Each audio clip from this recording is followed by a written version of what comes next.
The stars shimmered faintly outside the cracked viewport of the colony ship Eos, a vessel that had once been a symbol of human ingenuity but now served as a grim reminder of their fall from grace. Alex Carter sat on the cold metal floor, his back against the wall, staring blankly at the endless void beyond the glass. His hands were smeared with grease from another long day of trying to keep the ship's failing systems running. It wasn't just his job, it was survival. If the engines gave out or the life support failed, thousands aboard the Eos would die. And yet, even knowing this, Alex couldn't shake the feeling that they were all just delaying the inevitable around him. The corridors of the ship buzzed with quiet despair. Families huddled together in makeshift shelters constructed from scraps of metal and plastic. Children played listlessly with broken toys, their laughter hollow and infrequent. The air smelled stale, recycled endlessly through filters that hadn't been replaced in years. Hunger gnawed at everyone's stomachs, not just for food, which was rationed to the point of starvation, but for hope. There was none left. Humanity had been cast out, abandoned by those who claimed to be its betters, and no one believed things could get better. Alex thought about his parents often.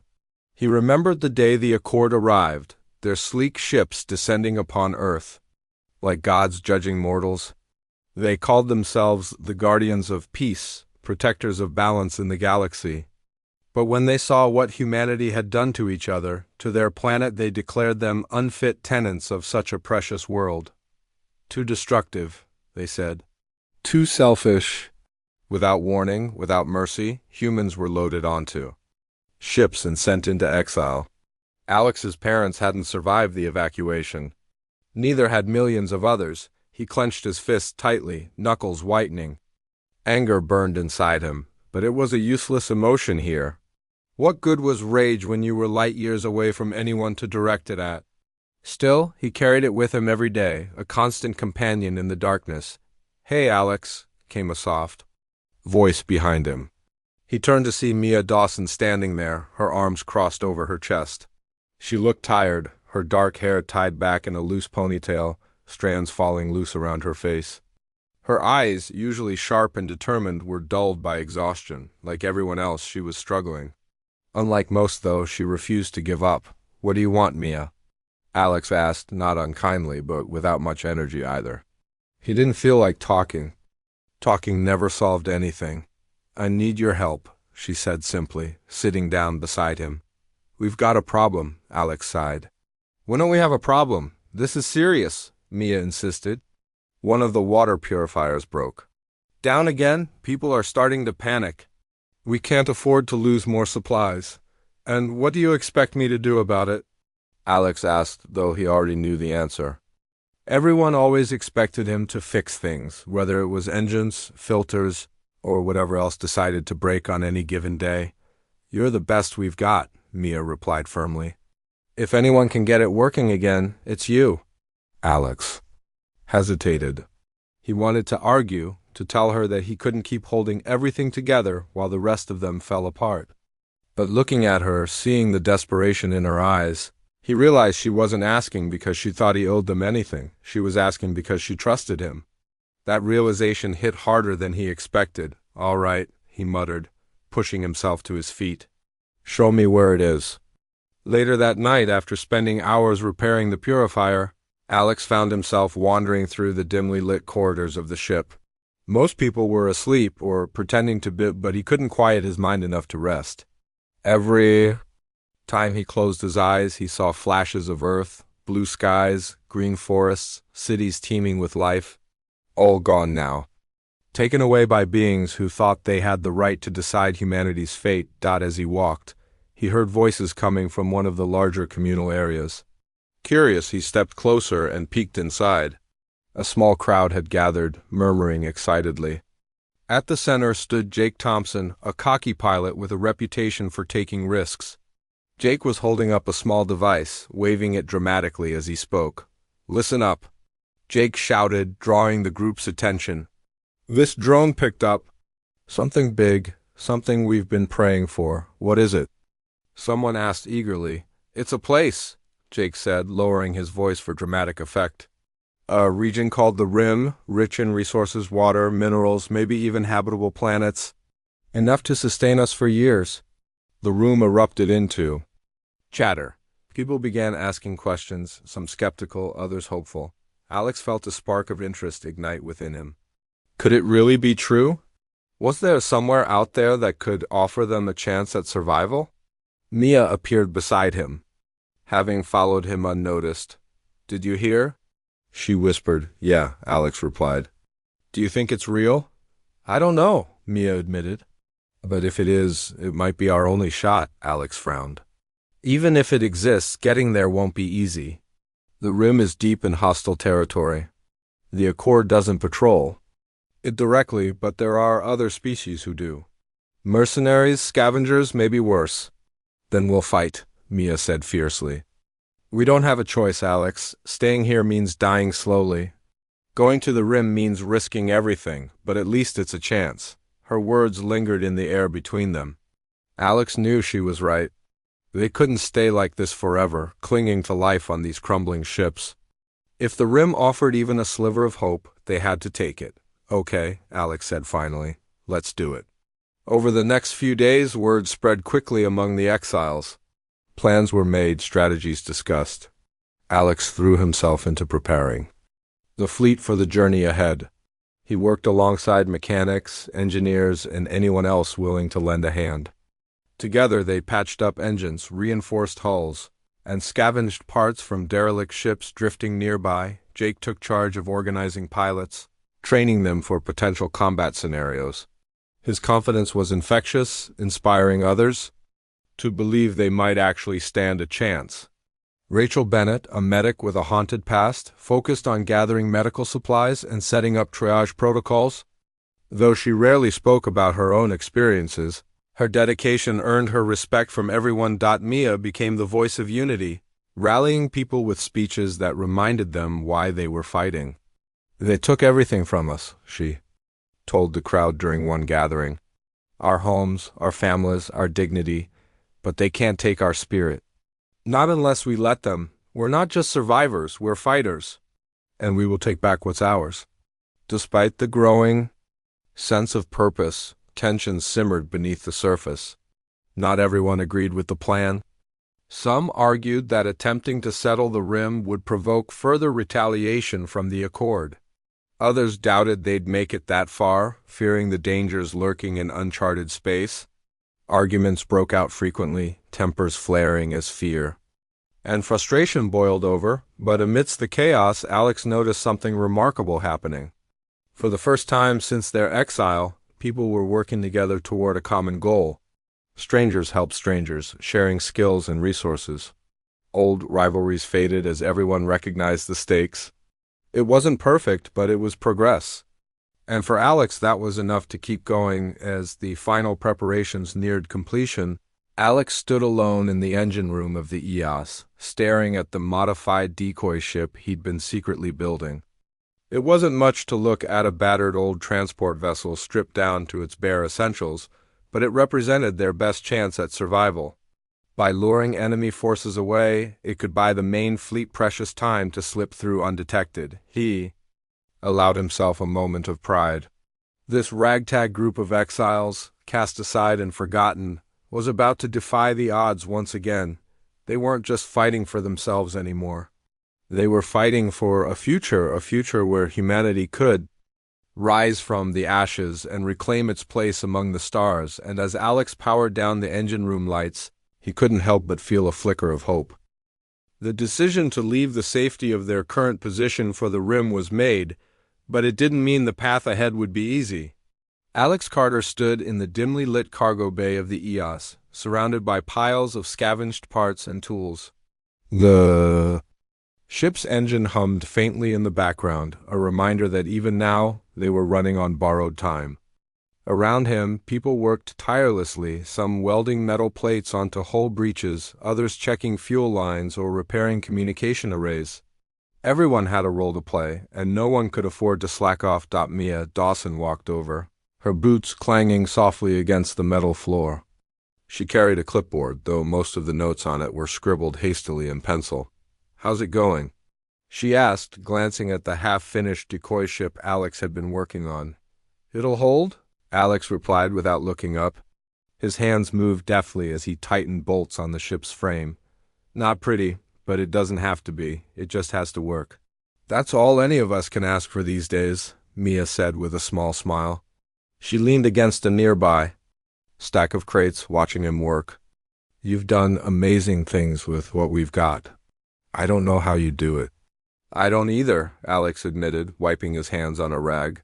"I guess desperation makes you creative." Mia nodded thoughtfully. "We're all desperate, Alex, but you give people hope." "Even if you don't realize it," Alex frowned. He wasn't used to hearing words like that. Hope felt like a luxury they couldn't afford, not when so much could still go wrong. Still, he appreciated the sentiment. "Hope won't fix our engines," he muttered, turning back to his work. "Let's focus on what we can control." Elsewhere on the ship, Jake Thompson was busy training pilots for the upcoming journey. The flight deck buzzed with activity as recruits climbed into simulators, practicing maneuvers designed to evade enemy fire.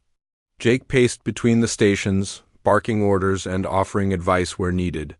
He was loud, brash, and unapologetically confident, a stark contrast to the quiet uncertainty that plagued most of the exiles. "Come on, Harris!" Jake shouted at one young pilot who was struggling to keep his virtual fighter steady. "If you can't handle this, you're gonna get yourself killed out there. I'm trying." The pilot shot back, frustration evident in his voice. "Well, try harder," Jake snapped. Then, after a pause, he added more gently, "Look, I know it's tough. We're all scared. But fear gets you killed faster than anything else. Trust your instincts and trust your ship. That's all you've got?" Harris nodded, taking a deep breath before restarting the simulation. Slowly but surely, his performance improved. Jake gave him an approving nod, then moved on to the next station. Despite his rough exterior, Jake cared deeply about the people under his command. He knew their survival depended on them being ready for whatever came next, in another part of the fleet. Rachel Bennett worked tirelessly in a makeshift medical bay. Supplies were dangerously low, and every day brought new challenges. Today, she was treating a child suffering from malnutrition, her tiny body frail and weak. Rachel held the girl's hand gently, speaking soothing words as she administered what little medicine they had left. "You're going to be okay," Rachel whispered, though she wasn't entirely sure it was true. The truth was they were running out of options. If they didn't reach the rim soon, many wouldn't make it. A commotion outside interrupted her thoughts. Someone burst into the room, breathless and panicked. "Rachel! There's been an accident in the engine bay. 2 workers are hurt." Rachel sprang into action, grabbing her kit and rushing toward the scene. When she arrived, she found chaos. One man lay unconscious, blood pooling beneath his head, while another clutched his leg, groaning in pain.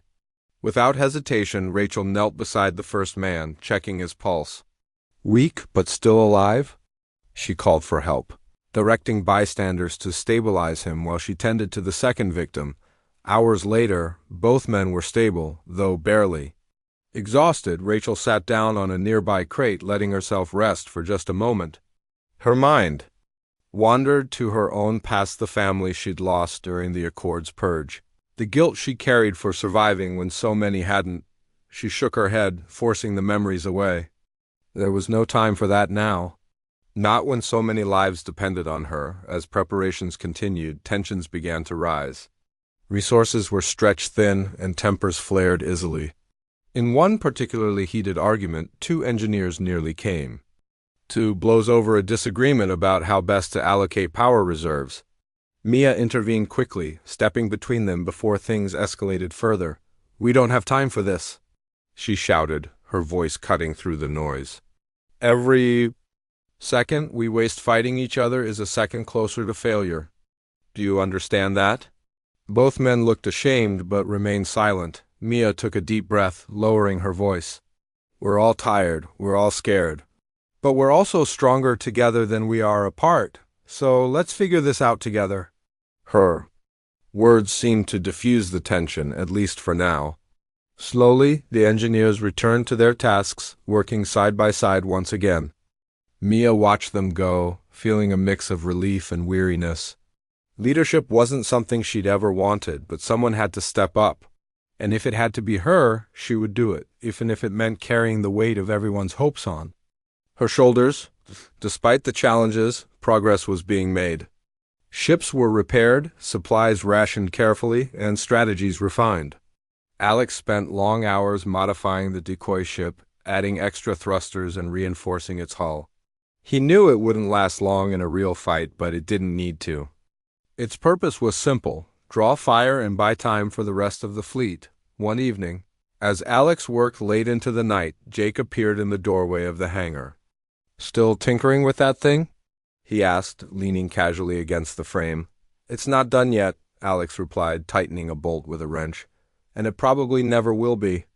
"Doesn't matter. It just needs to work once." Jake chuckled. "That's the spirit. You know, I've flown some pretty beat-up ships in my time, but this one takes the cake." "Thanks for the vote of confidence," Alex said dryly. "I'm serious," Jake insisted. "What you're doing, it's impressive. Most people would have given up by now, but you keep finding ways to make it work?" Alex paused, considering the compliment. "I don't really have a choice," he said finally. "If I stop, everything falls apart." "And that's why people look up to you," Jake said. "Whether you like it or not, you're a leader, Alex. Maybe not the kind who gives speeches, but the kind who gets things done. Don't underestimate how important that is." For a moment, Alex didn't respond. He wasn't comfortable with praise, especially not from someone like Jake, who always seemed larger than life. But there was sincerity in the pilot's words, and Alex couldn't ignore it completely. "Just promise me one thing," Alex said eventually. "If this plan works, don't tell anyone it was my idea." Jake laughed. "Deal." As the days passed, the fleet grew closer to readiness. Morale improved slightly, buoyed by the knowledge that they were finally taking action instead of waiting for death to find them. Mia organized meetings to address concerns and rally support, ensuring that everyone understood the risks and the potential rewards of their mission. "This isn't just about survival anymore," she told the crowd gathered in the main hall of the EOS. "It's about proving that we're more than what the Accord thinks we are. They cast us out because they saw us as weak, as unworthy, but we're still here. Against all odds, we're still standing. And when we take the rim, we'll show them exactly what humanity is capable of." Her words ignited a spark in the room, drawing cheers and applause. For the first time in years, people allowed themselves to dream of a better future. It was a fragile hope built on shaky foundations, but it was enough to carry them forward. Finally, the day of departure arrived. The fleet assembled in formation, engines roaring to life as they prepared to leave the relative safety of their current location. Alex stood on the bridge of the EOS, staring out at the vast expanse of stars ahead. Beside him, Mia gripped the railing tightly, her expression a mixture of determination and apprehension. "You ready for this?" she asked quietly. "No," Alex admitted. "But I don't think anyone is," Mia smiled faintly. "Good. Means we're all in this together." As the countdown began, Alex felt a strange sense of calm wash over him. This was the moment they'd been working toward for months. Whether it ended in triumph or disaster, they were finally taking control of their destiny. The engines roared louder, and the fleet surged forward, leaving behind the remnants of their old lives. Ahead lay the unknown, the rim, and whatever awaited them there. The journey to the rim began with a mix of excitement and dread. The fleet moved cautiously through the void, engines humming softly as they pushed farther into uncharted space. Alex Carter stood on the bridge of the EOS, his eyes glued to the navigation monitors. He had spent countless hours plotting their course, avoiding known patrol routes and dangerous sectors. But no amount of planning could prepare them for what might lie ahead. Mia Dawson was nearby, speaking quietly with Rachel Bennett. Both women looked tense, though they tried to hide it. "How are the medical supplies holding up?"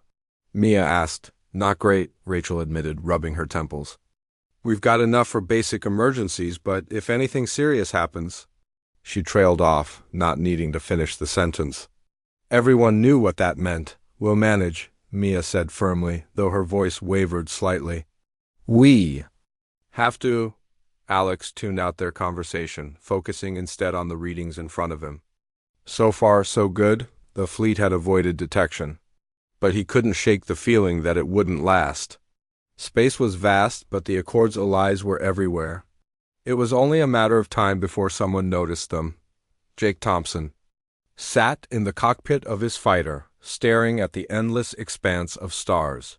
His squadron was spread out around the fleet, ready to intercept any threats. Flying patrols like this wasn't glamorous work, but Jake didn't mind.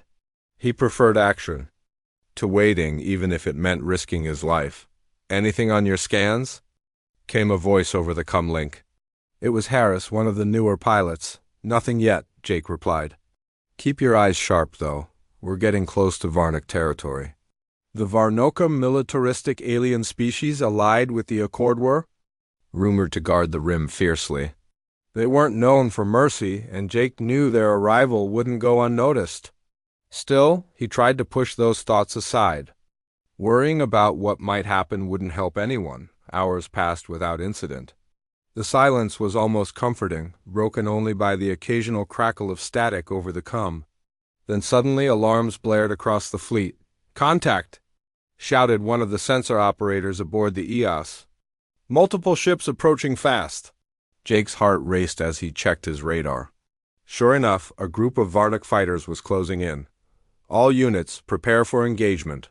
He barked into the comm. "Stay tight and protect the fleet." The battle began almost immediately. Varnock ships swooped in, firing energy weapons that lit up the darkness. Jake maneuvered his fighter with practiced skill, dodging blasts while returning fire. Around him, other pilots did the same, their smaller vessels weaving between the larger colony ships. "Harris, break left," Jake ordered, watching as two Varnock fighters chased the younger pilot. Harris obeyed, narrowly avoiding a direct hit. Jake fired a burst of missiles at the pursuing ships, forcing them to veer away. Back on the EOS, chaos reigned. Crew members scrambled to man defensive turrets, while others worked frantically to keep the ship's systems running. Alex stayed glued to his station, coordinating evasive maneuvers with the rest of the fleet. Every second felt like an eternity. "They're targeting the supply ships?" Mia shouted, pointing to a monitor showing several damaged vessels drifting helplessly. "We can't lose those. I'm working on it," Alex snapped, typing furiously at his console.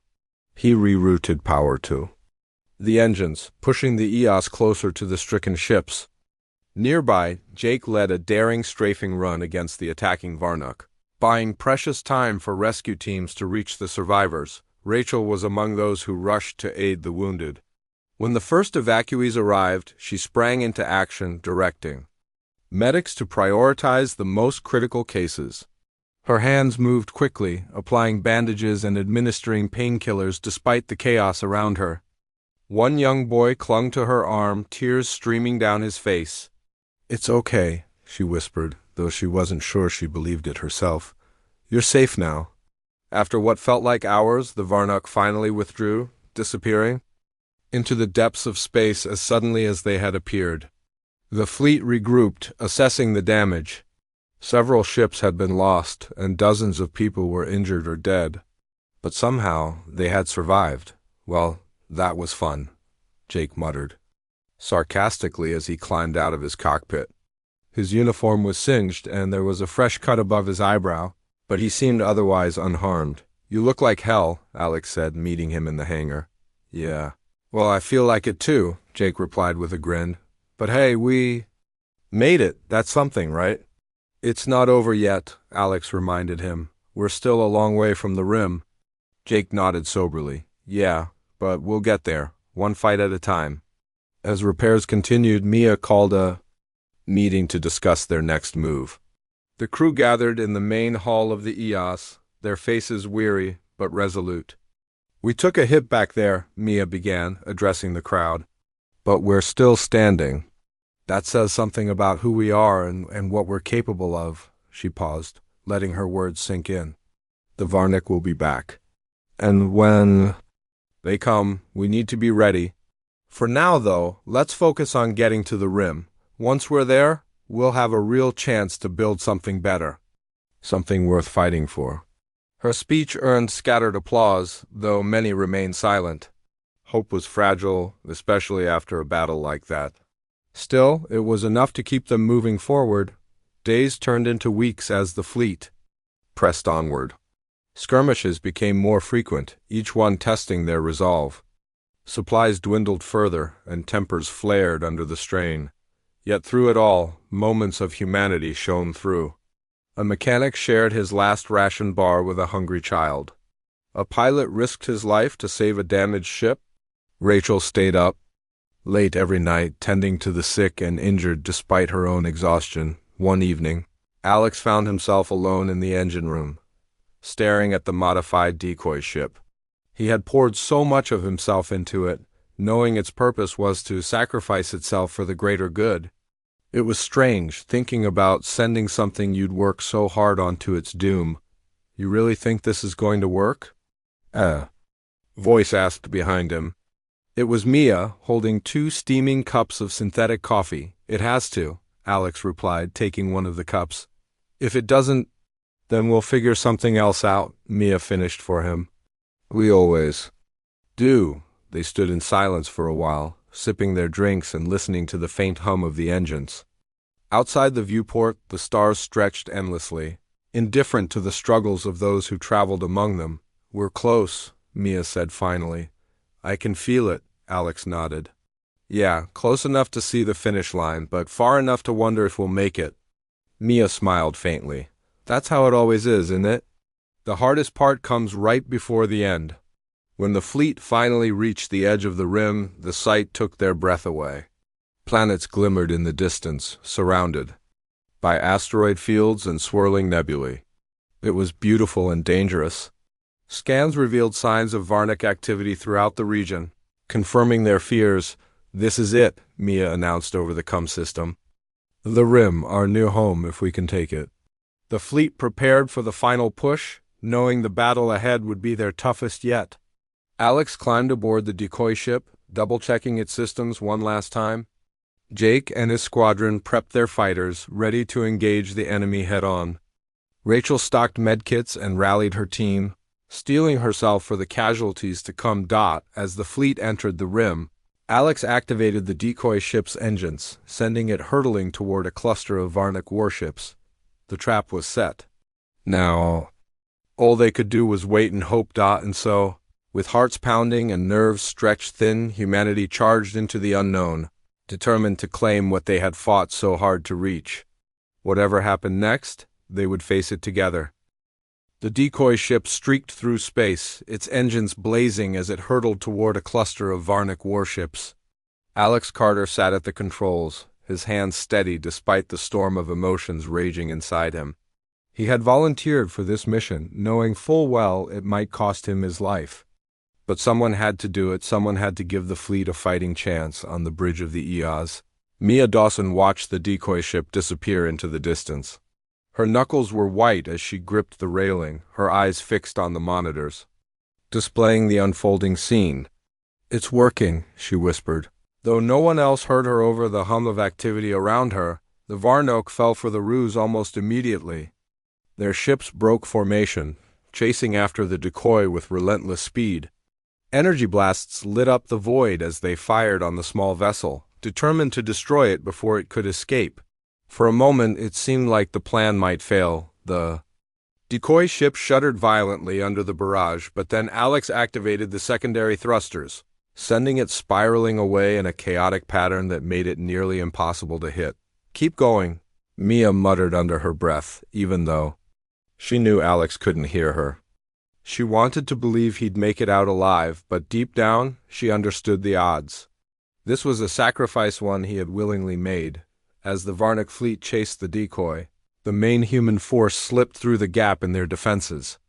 Jake Thompson led the charge, guiding his squadron of fighters in tight formations around the colony ships. They moved quickly and quietly, relying on stealth rather than strength to avoid detection. Every second counted. If the Varnik realized they'd been tricked too soon, the entire fleet would be caught in a deadly crossfire. Stay sharp. Jake barked into the comlink, his voice tense. We're not out of this yet. Behind him, Harris flew close cover, his movements precise despite the fear gnawing at his stomach. The young pilot had come a long way since his first shaky days in the simulator, and now he trusted himself enough to focus on the task at hand. Still, the sight of Varnik's ships swarming nearby was enough to make anyone's heart race. Back aboard. The EOS, Alex monitored the situation from the decoy ship's cockpit. His instruments showed the fleet slipping past the distracted Varnik forces, inching closer to their target, a massive orbital station near the center of the rim. It was heavily fortified, but it also held the key to controlling the region's resources.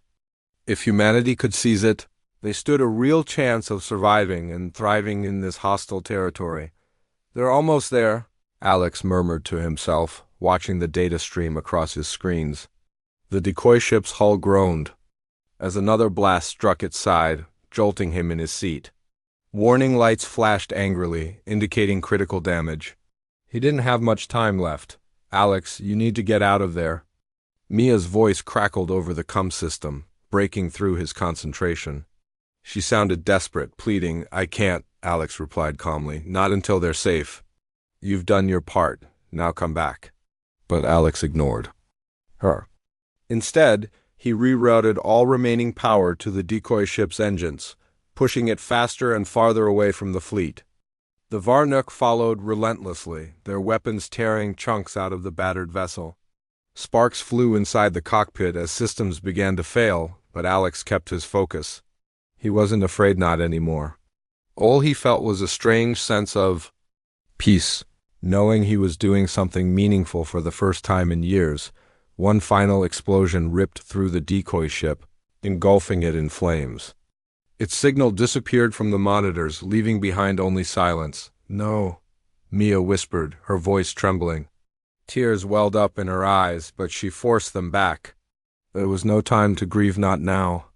Not when so much still depended on her. The fleet pressed on, reaching the orbital station just as the Varnik realized they'd been duped. Alarms blared across the battlefield as enemy ships turned to intercept the intruders. Jake and his pilot sprang into action, weaving between the larger vessels to draw fire and protect the colony ships. Explosions rocked the void as missiles streaked through space, lighting up the darkness with flashes of orange and blue. We're taking heavy fire, shouted one of the gunners aboard the EOS. Shields are holding for now. Keep them busy, Mia ordered, her voice firm despite the chaos around her. Engineering, I need more power to the rear cannons. Below decks, Rachel Bennett worked tirelessly to keep the wounded alive. Blood stained her gloves and uniform, but she barely noticed. Each casualty fueled her determination to save whoever she could. A young woman lay on a stretcher, clutching Rachel's arm as tears streamed down her face. Please, don't let me die, she begged hoarsely. You won't, Rachel promised. Though she wasn't sure she believed it herself, she injected painkillers into the woman's arm, stabilizing her long enough to move on to the next patient. There was no room for doubt here, only action. Meanwhile, Alex's sacrifice had bought the fleet precious time. The EOS and several other ships docked at the orbital station, deploying ground teams to secure key areas. Alex's modifications to the decoy ship had given them an edge, allowing them to bypass some of the station's automated defenses. Still, resistance remained fierce. Human soldiers clashed with Varnik troops in narrow corridors, exchanging gunfire in brutal, close-quarters combat. Jake joined the fight, landing his fighter on the station's exterior and leading a team inside. His presence boosted morale, inspiring others to push harder even as casualties mounted. We're not backing down, he shouted, firing his weapon at a group of advancing enemies. This is our home now. Mia coordinated the assault from the EOS, relaying orders and directing reinforcements where they were needed most. Her mind raced as she processed updates from every corner of the battle. The Varnik were putting up a strong defense, but humanity had something they didn't: desperation. Everyone fighting knew that failure meant death or worse. Returning to the endless drift of exile. In a pivotal moment, Mia uncovered evidence stored in the station's database, proof that the Varnook had been stealing resources from other exiled species, hoarding wealth while leaving others to suffer. Without hesitation, she broadcast the information across the rim, calling out to neutral factions who might sympathize with humanity's plight. "This isn't just about us," Mia declared over an open channel. "The Varnook prey on the weak, taking what isn't theirs and leaving destruction in their wake. Together we can stop them. Together we can build something better." Her words resonated far beyond the battlefield. Within hours, ships from neighboring factions began arriving, drawn by her message of unity and justice. Some came to fight, others to provide support, but all shared a common goal: driving the Varnook out of the rim. With their newfound allies, the tide of the battle shifted dramatically. Outnumbered and outmaneuvered, the Varnook retreated, abandoning the orbital station to preserve their remaining forces. Cheers erupted throughout the fleet as the humans secured their prize. For the first time in years, they had a foothold, a place to call their own. Mia stood on the bridge of the EOS, staring out at the captured station. Tears streamed down her face, but this time they weren't tears of sorrow. They were tears of relief, of triumph. Against all odds, they had succeeded. "We did it," she said softly, turning to the crew around her. "We actually did it." Cheers echoed through the ship, but amidst the celebration, Mia couldn't help but think of Alex. His bravery had made this victory possible, and though he wouldn't be there to see it, she vowed never to forget his sacrifice. Outside the viewport, the stars shimmered brightly, offering a glimpse of hope for the future. Humanity had taken the rim by force, carving out a new destiny among the stars. And though the road ahead would be difficult, they had proven one thing beyond a shadow of a doubt: they were survivors. The orbital station, now under humanity's control, became the heart of their new home. It was far from perfect. Damaged systems needed repair, supplies were stretched thin, and many areas remained unsafe, but it offered something they hadn't had in years: stability. For the first time since their exile, people dared to dream of a future that wasn't defined by struggle and loss. Alex Carter's name became a symbol of sacrifice, whispered with reverence among the survivors. Though he hadn't returned, his actions inspired countless others to step up and contribute however they could. Mia Dawson made sure his story was told, ensuring that no one forgot the man who had given everything to secure their freedom. She often found herself standing on the station's observation deck, staring out at the stars where the decoy ship had vanished. Sometimes she imagined Alex out there somewhere, watching over them. It was a comforting thought, even if it wasn't true. Life aboard the station quickly fell into a rhythm. Alex's old engineering team worked tirelessly to restore power and life support systems, patching up damage left behind by the battle. Jake Thompson coordinated patrols, keeping watch for any sign of Varnook retaliation. Though the immediate threat had passed, everyone knew it wouldn't last forever. The Accord and its allies would eventually come looking for answers. Rachel Bennett set up a medical bay in one of the station's larger chambers, transforming it into a bustling hub of activity. Wounded soldiers and civilians alike filled the beds, but her focus wasn't just on healing bodies. She organized workshops to teach basic first aid, empowering others to help in emergencies. Her calm demeanor and steady hands earned her trust and respect, turning her into a pillar of strength for the community. Mia took on a leadership role, working alongside representatives from the allied factions to establish a governing council. Their shared goal was simple: create a society built on fairness and cooperation. Unlike the greed and division that had plagued Earth, it wasn't easy. Old rivalries and mistrust lingered, but progress was being made. Slowly but surely, bonds began to form between species who had once seen each other as enemies. One evening, Mia stood before a crowd gathered in the station's central hall. Faces of all shapes and colors, human and alien, alike looked back at her, their expressions a mix of hope and uncertainty. She held a tablet in her hands, scrolling through notes she'd prepared. But when she spoke, her words came directly from her heart. "We've been through hell," she began, her voice steady despite the weight of what she carried. "We've lost so much: homes, families, lives we'll never get back. But here we are, still standing, still fighting." She paused, letting her gaze sweep across the room. "This place, the Rim, is more than just a refuge. It's a chance to start over, to build something better than what we left behind. We won't always agree and we'll make mistakes along the way. But if we work together, we can create a home worth living for." Her speech drew murmurs of agreement, followed by applause. Some wiped away tears, while others nodded silently, resolved to do their part. Mia felt a flicker of pride, not for herself, but for everyone who had chosen to keep going despite the odds. As weeks turned into months, the station transformed.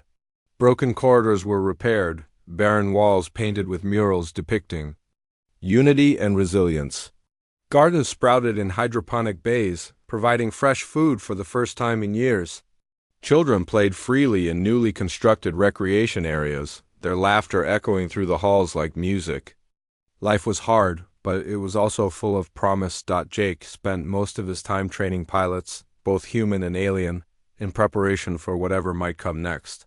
He pushed them hard, demanding excellence, but he also celebrated their successes. Under his guidance, the fleet's defensive forces grew stronger. Ready to protect their fragile haven, Rachel continued her work in the medical bay, but she also found time to explore the station's archives. Buried within its databanks were records of exiled species who had once called the Rim home. Many had been driven out or destroyed by the Varnick, but some had survived, hiding in remote corners of the region. Rachel reached out to these groups, offering aid and inviting them to join the growing coalition. Her efforts helped forge alliances that strengthened their position, proving that compassion could be as powerful as weapons. Alex's legacy lived on not only in stories but also in practical ways. His modifications to the decoy ship served as a blueprint for designing faster, more efficient vessels. Engineers studied his designs, incorporating his innovations into new ships built using materials scavenged from the station's storage bays. Each launch was a testament to his ingenuity, a reminder that even in death, he continued to shape their future. Mia often visited the memorial wall erected in honor of those who had fallen during the battle for the Rim. Names were etched into the smooth metal surface, including Alex's. She would trace his name with her fingertips, feeling the grooves beneath her skin. "Thank you," she whispered each time, though she knew he couldn't hear her. It didn't matter. Saying it aloud made her feel connected to him, even if only briefly. Despite their progress, challenges remained. Supplies were still limited, and tensions occasionally flared between different factions. Not everyone agreed on how to allocate resources or handle disputes. But instead of letting disagreements divide them, they used them as opportunities to learn and grow. Council meetings became forums for open discussion, where voices from all walks of life were heard and respected. One day, during such a meeting, an alien representative named Kayla, tall, insectoid creature with shimmering blue exoskeleton, spoke about the importance of remembering their shared history. "We have all suffered at the hands of the Accord," Kale said, his voice resonating deeply. "But suffering does not define us. What defines us is how we choose to move forward, together." His words struck a chord, earning nods of approval. From around the table, humanity had started this journey alone, cast out and abandoned. Now they stood shoulder to shoulder with others who had faced similar hardships. It was a bond forged in fire, unbreakable and true. Months later, Alex's dream of a brighter future began to take shape. The orbital station became a beacon of hope, attracting refugees from across the galaxy. Ships arrived daily, carrying survivors eager to join the coalition. Each new arrival brought fresh perspectives, skills, and ideas, enriching the tapestry of their fledgling society. In quiet moments, Mia allowed herself to imagine what Alex might think if he could see them now. Would he be proud? She liked to believe he would. They weren't just surviving, they were thriving. And though scars remained, they were healing. Slowly but surely, as she gazed out at the stars one final time, Mia felt a sense of peace wash over her. The Rim wasn't just a territory.